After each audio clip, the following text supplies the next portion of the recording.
Oi! Esse vídeo é especialmente pra você que é atrevida, poderosa, gosta o quê? De tocar o terror. Igual a mim, quando desce, é igual o terremoto, rebolo, não paro, eu toco, é o terror. Muito prazer, seja muito bem-vindo, meu nome é Guedes, você está no Canaliza, o canal que ainda não sabe do que quer falar, mas que fala de muita coisa. Enfim, seja muito bem-vindo, lembrando que esse momento agora é o momento em que você se joga na cama, se joga no sofá, se joga no chão, se joga da ponte. Mentira, isso você não faz não. Enfim, seja muito bem-vindo. E hoje nós vamos falar sobre mistérios da meia-noite, assuntos que causam medo, coisas que causam arrepios, principalmente para você que acabou de assistir aí Velvet by Sun na Netflix. Vamos trazer algo relacionado a pinturas misteriosas. Por isso, obviamente, essa iluminação tem que mudar. Atenção, produção, mudando a luz em 1, 2, 3 e... Agora sim tá melhor, mas produção, acende uma luz aí ao menos para iluminar meu rosto. Vamos lá, 1, 2, 3 e... essa iluminação tá melhor, gostei. Agora vamos colocar uma trilha aí. Coloca uma trilha de horror.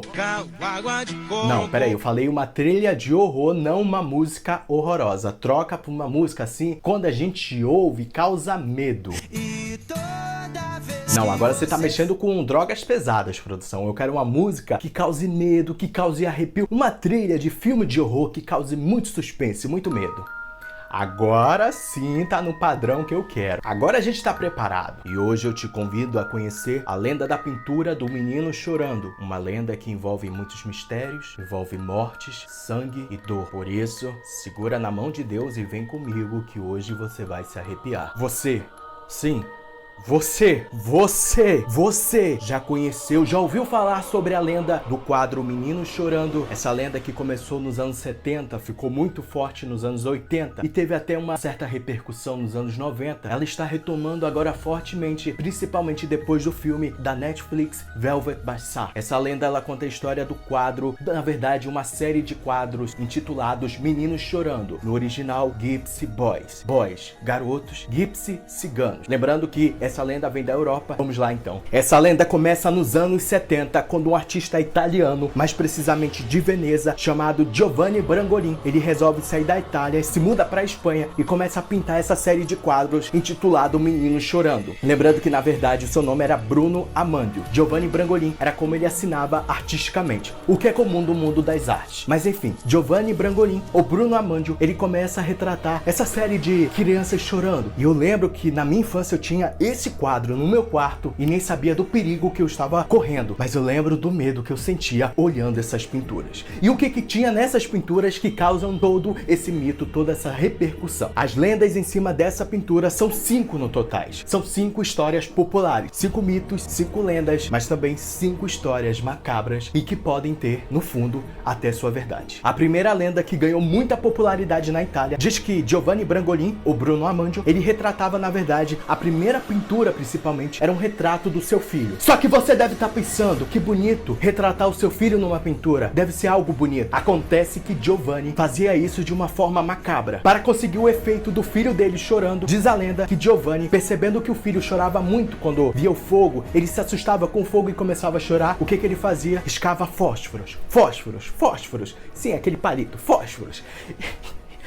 Concentração, concentração. Ele riscava fósforos e aproximava o rosto do filho. E o filho começava a chorar. E assim ele retratava a criança. Mas só que o que parece uma brincadeira de mau gosto, diga-se por sinal, acabou com um final trágico. E uma dessas, ali, quando ele estava próximo de terminar a pintura, diz a lenda que uma vela caiu e incendiou a casa de Giovanni junto com o filho, que lá morava, obviamente. E a criança morreu carbonizada. O que escapou foi apenas a pintura e o pai. E diz que essa pintura, ela tem uma maldição ali, pois justamente na pintura está toda a angústia, todo o medo que aquela criança sentia pelo fogo e pela forma como ela acabou morrendo, e que há uma maldição dentro daquela pintura. Como acabou sendo reproduzida, assim, tipo uma ideia de cópia. Começaram a tirar cópias daquela pintura, reproduzir, fazer várias cópias daquela obra, e aí uma maldição se espalhou pelo mundo. A segunda lenda fala da forma como Giovanni Brangolin ele fez um pacto com o diabo. Essa lenda é muito popular na Espanha, sendo que na Espanha há 2 lendas ligadas a esse artista Giovanni Brangolin. Enfim,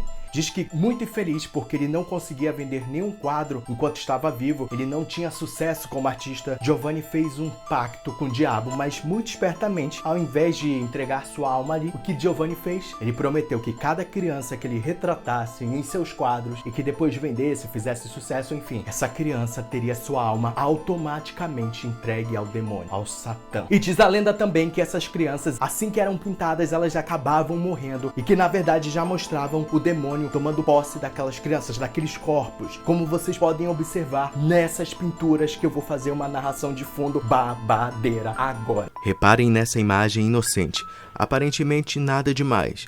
Agora, se invertermos a imagem verticalmente, percebe-se um longo braço, o que parece ser um longo braço destacado pela luz. E a impressão que temos é que está enforcando o pescoço, a garganta da menina. Será por isso que ela chora? Já nessa outra pintura, na parte iluminada, número 1, nota-se a falta do braço direito da menina, sutilmente disfarçada pelo pano carmim que cobre os ombros.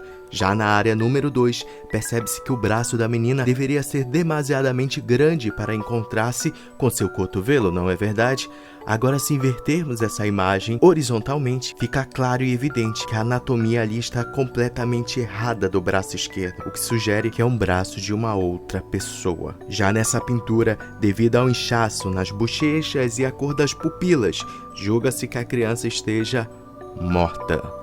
A terceira lenda ligada a Giovanni Brangolin vem principalmente da Inglaterra, onde o jornal sensacionalista, um tabloide chamado The Sun, que é um jornal popularesco por criar notícias fakes, enfim, é o pai da fake news, é o The Sun. Esse jornal, ele começou a observar e começou a relatar casos de incêndios em casas na cidade de Londres, onde misteriosamente, depois que as casas eram destruídas, as crianças morriam carbonizadas, os pais também. A única coisa que sobrevivia a todo aquele incêndio eram os quadros, as pinturas desse artista, principalmente as séries Dois Meninos Chorando. Esse tabloide, o The Sun, começou a relatar vários casos onde o mesmo acontecia, onde casas eram incendiadas e no fim, apenas essa pintura restava. Como esse canal tem responsabilidade, vou colocar aqui na tela várias dessas reportagens.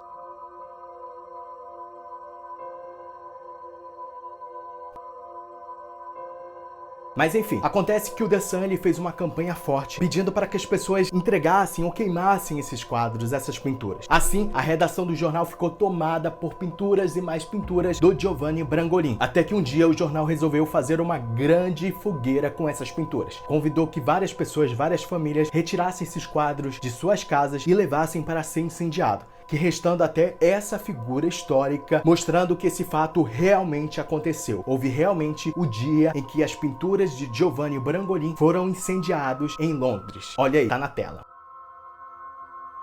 Depois de consultar vários padres, vários especialistas em atividades paranormais, o The Sun, o jornal, o tabloide, chegou à seguinte conclusão: que essas pinturas, na verdade, eram um pacto entre o artista, o Giovanni Brangolin, que na verdade se chamava Bruno Amandio, junto com o demônio, e que ele usava essas pinturas para que o demônio invadisse a casa das pessoas. Ou seja, a sua casa, se você tivesse essa pintura na sua casa, você estava convidando o demônio para entrar na sua casa e assim possuir as pessoas que estavam lá e fazer mal, como os incêndios. Enfim, a quarta lenda ligada a essas pinturas dos meninos chorando vem da Espanha e é também muito famosa na cidade espanhola onde morou Giovanni Brangolin, que foi na Sevilha, Espanha. Essa lenda muito famosa diz que quando Giovanni Brangolin ele se muda para a Espanha e vai morar na Sevilha, mais precisamente, ele é vizinho de um orfanato que recebia crianças de toda a Europa, crianças vitimadas pela guerra, lembrando que estamos num período pós Segunda Guerra Mundial. Então Giovanni Brangolin ele começa a registrar essas crianças chorando, mas aí é que vem um lado mais macabro de tudo isso. Na verdade, esse orfanato, ele recebia crianças já em estado terminal, crianças vitimadas pela guerra, crianças mutiladas, e que na verdade Giovanni registrava crianças mortas. E por isso, aparentemente, muitas dessas pinturas acabam revelando ali crianças que estão mutiladas, ou então crianças com as pupilas dilatadas, o que seria um sinal ali que são cadáveres, de que são crianças mortas, defuntos. Estou usando sinônimos aqui. Enfim, não. A lenda não acaba acaba e não. Sabe o que aconteceu com esse orfanato lá em Sevilha? Adivinha só, um incêndio acabou com o orfanato. Todas as vidas que estavam lá nesse orfanato na Sevilha. A quinta lenda, mas essa pouco famosa, diz que na verdade Giovanni Brangolin registrou realmente crianças mortas, mas que essas crianças foram que ele viveu ali, ele viu durante a adolescência dele, pós Segunda Grande Guerra Mundial, e que ele, perturbado com aquelas imagens, não conseguia dormir, e a forma que ele encontrava para relaxar e conseguir até viver era registrando essas crianças. Só que na verdade todas essas crianças que ele pintava já estavam mortas. Ele tinha visto o cadáver, o defunto, ele via essas crianças mortas, repintava e dava um aspecto de que estavam chorando para trazer essa aparência de vida. Uma fuga do artista com sua consciência e com o peso de ter visto aquelas imagens terríveis. Existem outras lendas, uma delas ligadas ao Brasil, onde diz que esse artista, ele até teria dado uma entrevista para o Fantástico da Rede Globo, onde ele implorava, ele pedia, implorava para que as pessoas que possuíssem essas pinturas, esses quadros, destruíssem imediatamente. Esse canal entrou em contato com a produção do Fantástico, mas que até o momento não respondeu. Lembrando que estamos à disposição para ouvir os citados. Enfim, antes de realizar esse vídeo, fizemos aqui um extenso trabalho de produção, um extenso trabalho de pesquisa, onde buscamos ao máximo relatos e também histórias sobre Giovanni, que na verdade se chamava Bruno Amandio. Descobrimos que realmente era um pintor, ele existiu de fato, nasceu em 1911 e morreu no ano de 1981 em Pádua, ou Padova, no original, como se diz em italiano, capiche? Morreu em Padova, na Itália. E descobrimos que há uma outra lenda ligada à morte de Bruno Amandio. Diz que muito arrependido do que ele teria feito ali, um pacto com o capeta para obter sucesso. Nos anos 70 e 80 era muito comum famosos fazerem pacto com o capeta. Continuando. Bruno, muito arrependido com aquele pacto, ele passou o resto da vida se lamentando e pedindo para que Deus o perdoasse. Numa tentativa de obter esse perdão, ele parou de pintar. Só fazendo um breve parêntese aqui, eu já desisti. O canal, para ele poder continuar, a gente vai ter que fazer aqui um acordo. Toda vez que eu gravo, tem uma criança que mora aqui, a vizinha ela resolveu ter um filho com o demônio, e aí ela pariu uma criança que é um capeta. Essa criança, é só ligar essa câmera que ele começa a chorar, a gritar. Enfim, e eu queria até fazer um apelo aqui. Menino, menina, você que é jovem, enfim, você, por favor, camisinha, use contraceptivos, enfim, a gente está em 2019. Uma palavra que a gente tem que ter na nossa mente sempre é planejamento familiar.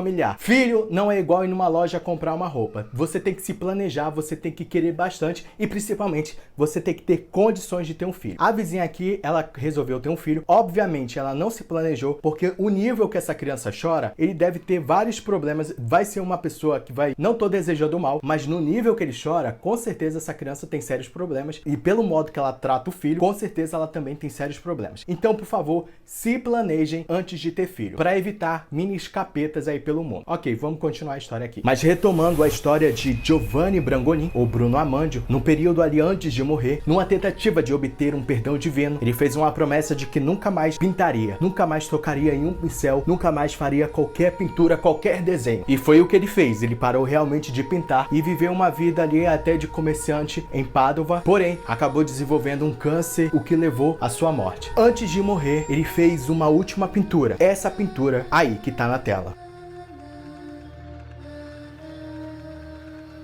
É a única vez que ele registra, que ele pinta, que ele faz uma obra onde uma criança está sorrindo. Não sei se foi uma forma dele se reconciliar com Deus ou se ele foi traído pela ganância e do próprio pacto supostamente que teria feito ali com o capeta. Porque observe que essa criança não tem os olhos.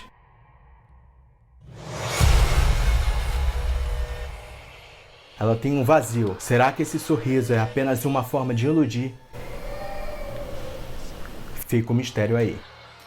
Pra você que me acompanhou até agora, meu muito obrigado. Meu nome é Guedes, esse foi o seu Canaliza. Não esquece de, se por favor, se você puder, curtir, comentar, compartilhar e se inscrever. Lembrando que se você não fizer isso, a maldição do Bruno pode ser que te visite à noite. Então, se eu fosse você, eu curtia. Muito obrigado, esse foi o Canaliza e até o próximo vídeo. E fui!